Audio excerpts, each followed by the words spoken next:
Hey everyone, Nigel and Luke here, and welcome to Crime Zone. Okay, so right off the bat, let's just acknowledge the elephant in the room. We told you last week that we were going to take a break from doing dumb and weird crime stories since we'd already done 2 Thursday videos in a row like that. Well, that was totally our intention, and we did start on a couple of new things this week. However, with being distracted by our ongoing issues with YouTube and some other unforeseen problems, we realized a little too late that we'd bit off more than we could chew for the stories we had initially planned to cover. That being said, because we still wanted to make sure we stuck to our usual schedule as promised, and because we were still sitting on a ton of these crazy stories from the research for the last couple of videos, we decided we'd do one more list like this rather than not releasing anything at all. So, without further ado, here are 8 more ways criminals busted themselves.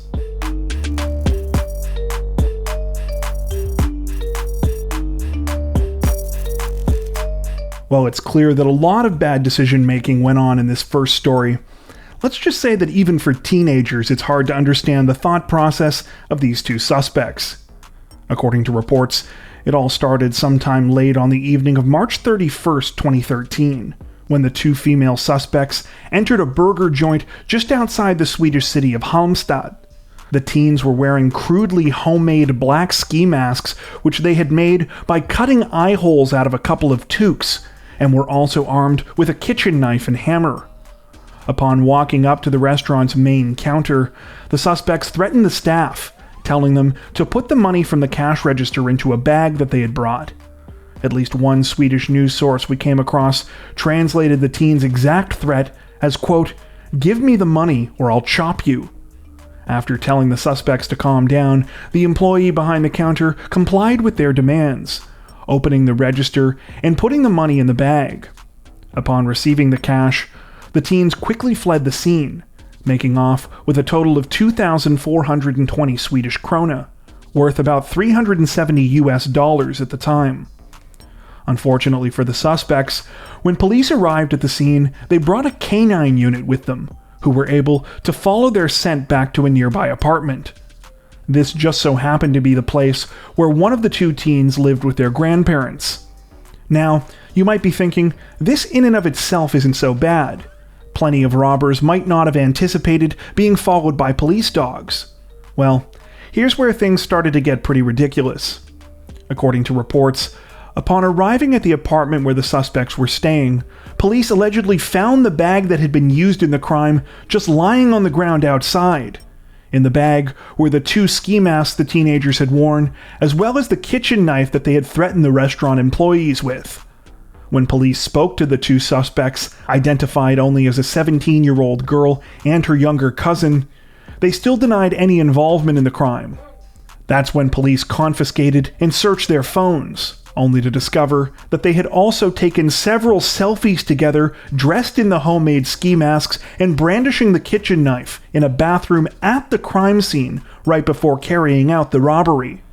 Needless to say, the teens were thoroughly busted at this point. For added certainty, though, the ski masks were forensically tested and were found to contain the 2 suspects' DNA. Despite the overwhelming evidence against both teens, under Swedish law, only the older of the 2, the 17-year-old, was old enough to be charged in connection with the crime. While we couldn't find any information about the girl's subsequent trial, it's safe to say that things weren't looking too good for her in court.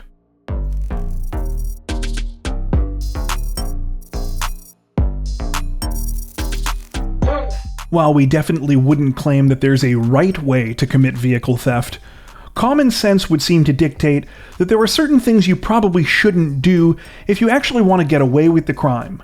Maybe things like, calling the police and asking for help with your stolen vehicle. Alas, this is apparently a lesson one Washington state man had to learn the hard way. According to reports, it all started at around 5:30 a.m. on December 29, 2009, when an employee at a transportation company in the city of Sumner, Washington, witnessed a man stealing a silver 1985 Chevy pickup truck from his company's storage yard. The crime was reported to police, but by the time they arrived, the suspect and the vehicle were gone. Fortunately for both the owner of the vehicle and investigators, though, they wouldn't have to wait very long to track the vehicle down, as just after 12:30 p.m. that day, they received 2 911 calls in close succession that blew the case wide open. The first call was from another employee of the transportation company, who told police that they thought they had spotted the stolen truck traveling southbound on Washington State Route 167. Before police could even arrive at the scene, they received a second call. It was from a pickup truck driver who said that he was broken down on the left shoulder of State Route 167 in almost exactly the same area as the previous call. The man claimed that he had run out of gas. When officers arrived at the scene, they spoke with the pickup truck driver, later identified as 19-year-old Jesse Rodriguez.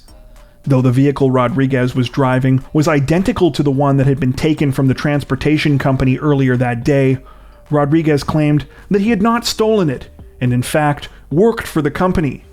To try and lend credibility to this claim, he was wearing a green reflective jacket with the company logo on it. Unfortunately for Rodriguez, not only was the employee who had initially seen him steal the truck able to identify him, but it turned out he had made one other crucial error that gave the crime away. See, it turned out that the pickup truck had not stalled on the highway because it was out of gas. It had done so because Rodriguez had put in the wrong type of fuel.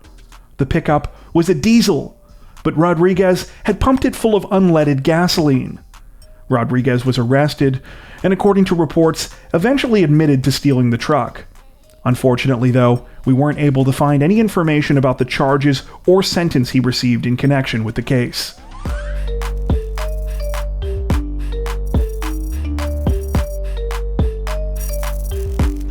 At one point or another in life, almost all of us have likely encountered a scenario where we've been told that there's no such thing as a stupid question. The spirit of this phrase is, of course, that curiosity is generally a positive attribute, that we can only really make sense of the world around us by being inquisitive, and that we shouldn't be afraid to look dumb so long as our questions are sincere. And while we would tend to agree with this sentiment for the most part, to use another popular phrase, it's also important to remember that there's a time and place for everything. This was apparently lost on one Michigan man who found out too late that sometimes you have to know when not to let your curiosity get the best of you. According to reports, the situation unfolded all the way back on one October evening in 1988, when a 21-year-old man named R.C. Gatelin stumbled across 2 Detroit police officers who were showing off some of their equipment to local children in a neighborhood on the city's east side. In particular, the officers were demonstrating how the electronic computer systems worked in their patrol cars. Intrigued by the technology, Gatelin asked the 2 men a few questions about the computers, wondering if he could get a demonstration of his own. The officers said no problem, and asked Gatelin for his driver's license, which he happily handed over. While it's unclear exactly what Gatelin expected to happen next, when the officers entered his information into their system, it immediately showed that he was wanted in connection with an armed robbery in St. Louis, Missouri that had taken place 2 years prior. Gatelin was arrested on the spot and taken to a local jail, where he was held until he could be extradited on the armed robbery charge.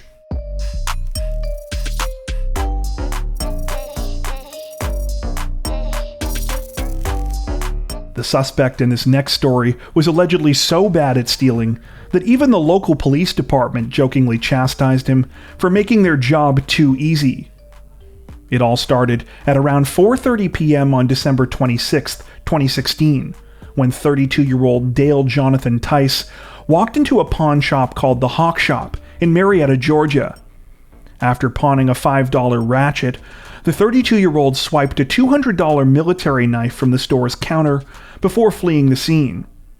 Of course, since Tice had just pawned an item at the shop, this was anything but a well-thought-out crime.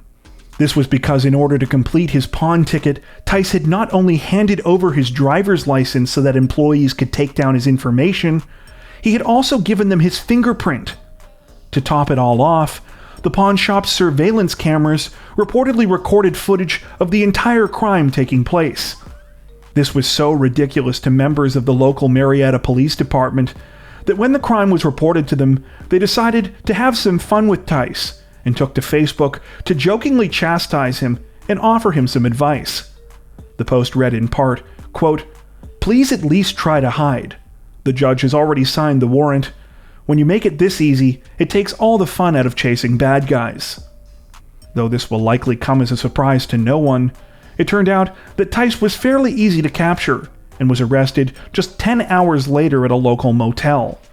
Police followed up the arrest with a second Facebook post announcing that the 32-year-old was in custody, stating that not only had they recovered the pawn shop's stolen property, but that Tice had also been found in possession of illegal drugs. According to additional reports from the time, Tice was subsequently slapped with 5 drug charges as well as a misdemeanor shoplifting charge for the original offense.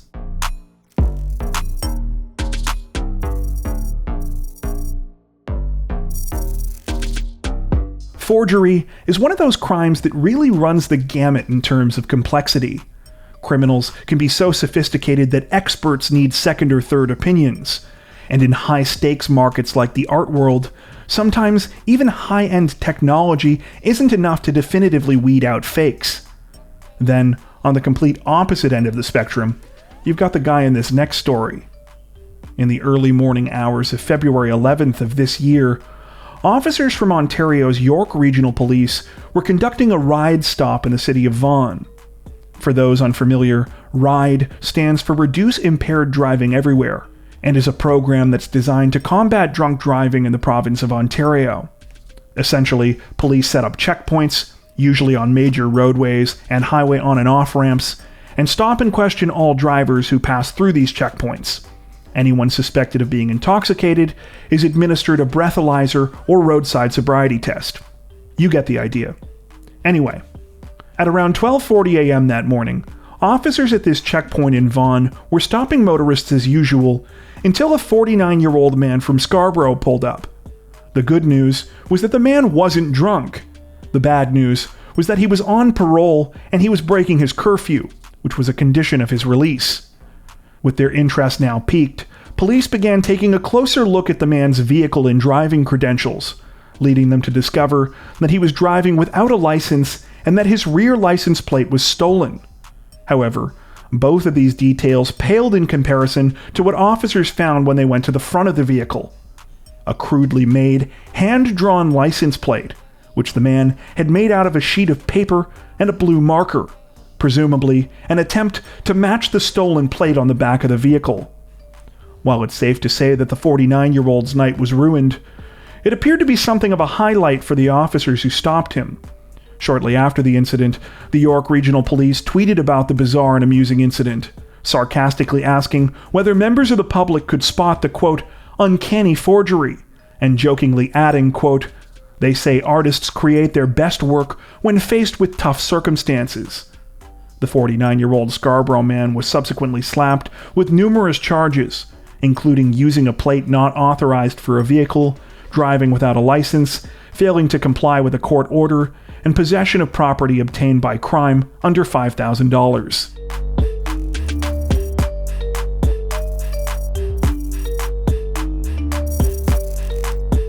At one point or another, you've likely heard the cliché criminology phrase, "The criminal always returns to the scene of the crime." While in practice, we all know that this is not the case, there are certain circumstances where it turns out to be true, including this next story, where the hapless criminals actually returned at the request of the would-be victim. It all started late on the night of August 11th, 2013, when a restaurant owner in Chicago's West Rogers Park neighborhood was confronted by 2 men, later identified as 39-year-old Mario Garcia and 28-year-old Domingo Garcia Hernandez. After storming into the owner's busy restaurant, Garcia and Hernandez demanded food. Apparently not intimidated by the men, which we can only guess was due to Hernandez's 4'8" stature, the owner initially told the 2 men to go away, saying that he was too busy. That's when Hernandez pulled out what appeared to be a handgun, threatening to kill the restaurant owner if he didn't comply. Now concerned for the safety of his restaurant patrons, but apparently still not scared enough to cave to Garcia and Hernandez's demands, the restaurant owner tried a different tactic, telling the two robbers to come back in an hour. Amazingly, this worked, and Garcia and Hernandez left without any further issues. When they did, the owner called the police.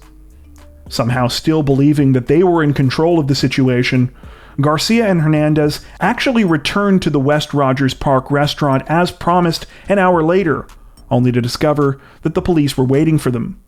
This time, the pair of would-be robbers had brought a metal bat with them, obviously anticipating having to make threats again.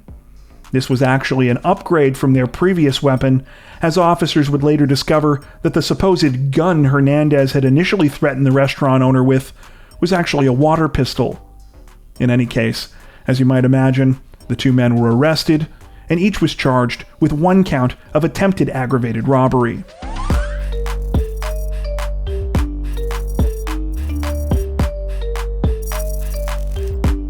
As a fugitive from the law, you would think that your top and really only priority would be avoiding police. Well, apparently, that was not the case for one Arizona man who decided that he could somehow evade capture while also getting a job in law enforcement. According to reports, the incident began in October of 2016, when the financial services company Bank of America accused one of its employees, 32-year-old Alberto Lopez, of theft. According to the company, between July and September of that year, Lopez had stolen roughly $5,000 while working for them at one of their locations in Yavapai County, Arizona. However, when the accusations surfaced, Lopez abruptly quit his job and disappeared. Though the 32-year-old initially told police that he would speak with them regarding their investigation into the theft, he subsequently missed several appointments with detectives and stopped answering their phone calls. A warrant was put out by the Yavapai County Attorney's Office for Lopez's arrest, but by this point, it was too late. He had secretly moved to Phoenix and intended on remaining a fugitive from the law. While Lopez successfully managed to lay low for more than a year after being accused of the crime, it seems that somewhere along the way he either got reckless or just plain dumb. This resulted in his decision in December of 2017 to attempt a rather bizarre and inadvisable career change for someone in his situation. Namely, to put in a job application to be a dispatcher with the Cottonwood Police Department, a city in the same county where he was a wanted man. As you might imagine, being that the job entailed working for law enforcement, as part of the application process, all prospective candidates had a background check run on them. During Lopez's background check, it revealed that he was currently wanted in connection with the bank theft case. Deciding that the stars couldn't have aligned any better for them, officers at the Cottonwood Police Department eagerly invited Lopez in for an interview. He showed up on January 4th, 2018, and was promptly placed under arrest. While reports from the time unfortunately don't give further details on what charges the 32-year-old was facing upon his arrest, Cottonwood police officials were clear about one thing: Lopez was out of the running for the dispatcher job.